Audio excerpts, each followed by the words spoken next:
बोलिए लाडली लाल की।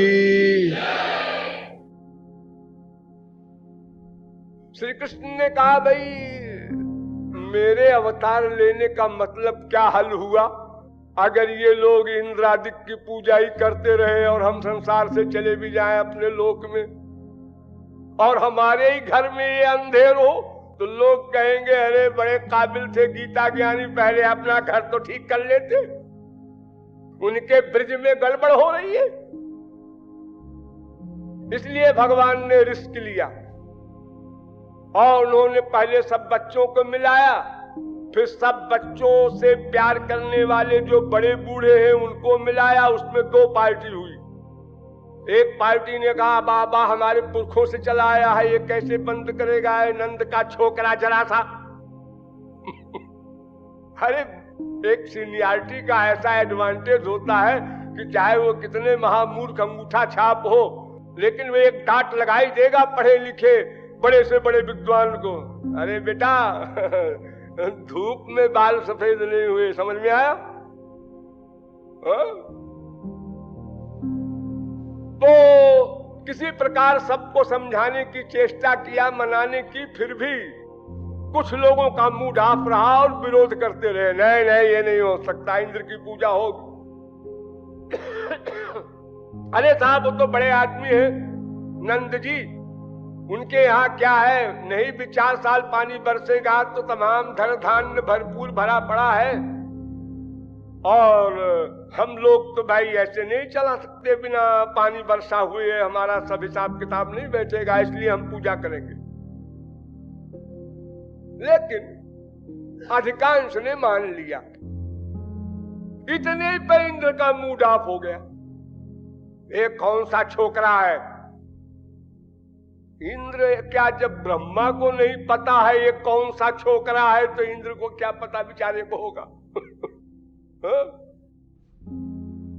और पता कराने वाले भी तो वही गुरु घंटाल है, जिसको पता करा दे उसको पता हो जाए, और जिसको न पता करावे वो चाहे ब्रह्मा का बाप हो, उससे क्या होता है?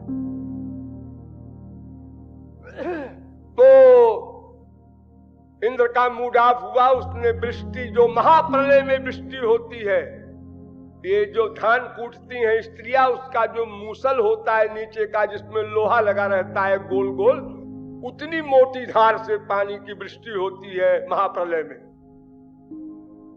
तो जब इंद्र को गुस्सा आया तो उसने अपनी पूरी पावर लगा दी।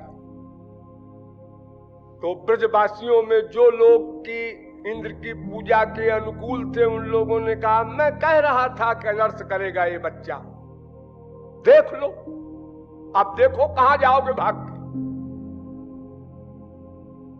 इधर श्री कृष्ण की जो पार्टी थी उनने कहा आप बोलो, इंद्र की पूजा बंद कराया और देखो ये क्या हो रहा है। ठाकुर जी ने कहा घबराओ मत। उन्होंने गोवर्धन पहाड़ को उठा लिया, सब ब्रजवासी नीचे आ गए और एक हफ्ते नाटक हुआ। उसके बाद फिर आया इंद्र, माफी मांगा, रोया गया, आप लोग सब जानते हैं। यानी देवताओं की उपासना अनन्य भक्ति में सबसे बड़ी बाधा। इसलिए केवल यान्ति मज्जाजिनोपि माम मद भक्ता यान्ति माम अपि। भगवान बार बार इशारा करते हैं गीता में, देखो केवल मेरी भक्ति करनी होगी। ये धर्म वर्म का चक्कर छोड़ो, मैंने लोक वेद दोनों का परित्याग बता दिया है। तो वेद का परित्याग का मतलब देवताओं का परित्याग हो गया।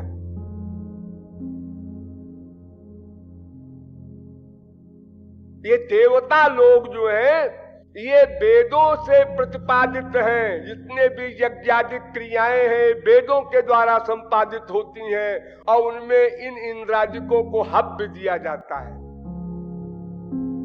ठीक है, जिसको इंद्रादिकों का ऐश्वर्य चाहिए, स्वर्ग चाहिए, या उनकी पावर चाहिए, उनको उनकी भक्ति करनी चाहिए, ठीक है, लेकिन वो भी अनन्य रहे। वहां भी शर्त है, इंद्र की उपासना करने वाले को भी फिर किसी राक्षस में मन का अटैचमेंट नहीं करना होगा, वहां भी शर्त है। तो अन्य के आश्रय को त्याग देना, अंतःकरण से ध्यान रखना। जितनी बातें मैं बता रहा हूं ये सब अंतःकरण से संबंध रखती हैं। चित्तमेव हि संसारः तत्प्रयत्नेन शोधयेत्, मैत्रेयी उपनिषद। वेदों का चैलेंज है कि ये संसार जो भयानक आप लोग कहते हैं, ये संसार भयानक नहीं है। चित्तमेव हि संसारः तत्प्रयत्नेन शोधयेत्, ये चित्त ही संसार है, आपका अंतःकरण। इसलिए अनन्य भक्ति इसी अंतःकरण को ही करनी है। तो इस प्रकार अन्य का आश्रय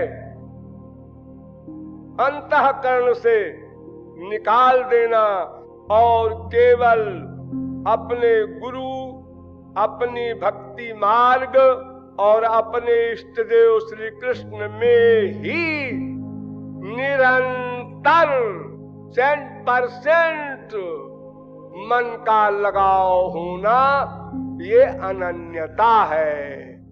ये अनन्यता का स्वरूप ही श्री कृष्ण को बंदी बना लेता है। श्री कृष्ण उसके अंडर में हो जाते हैं। इसके आगे नारद जी ने क्या कहा है ये फिर आगे बताएंगे। बोलिए वृंदावन बिहारी लाल की।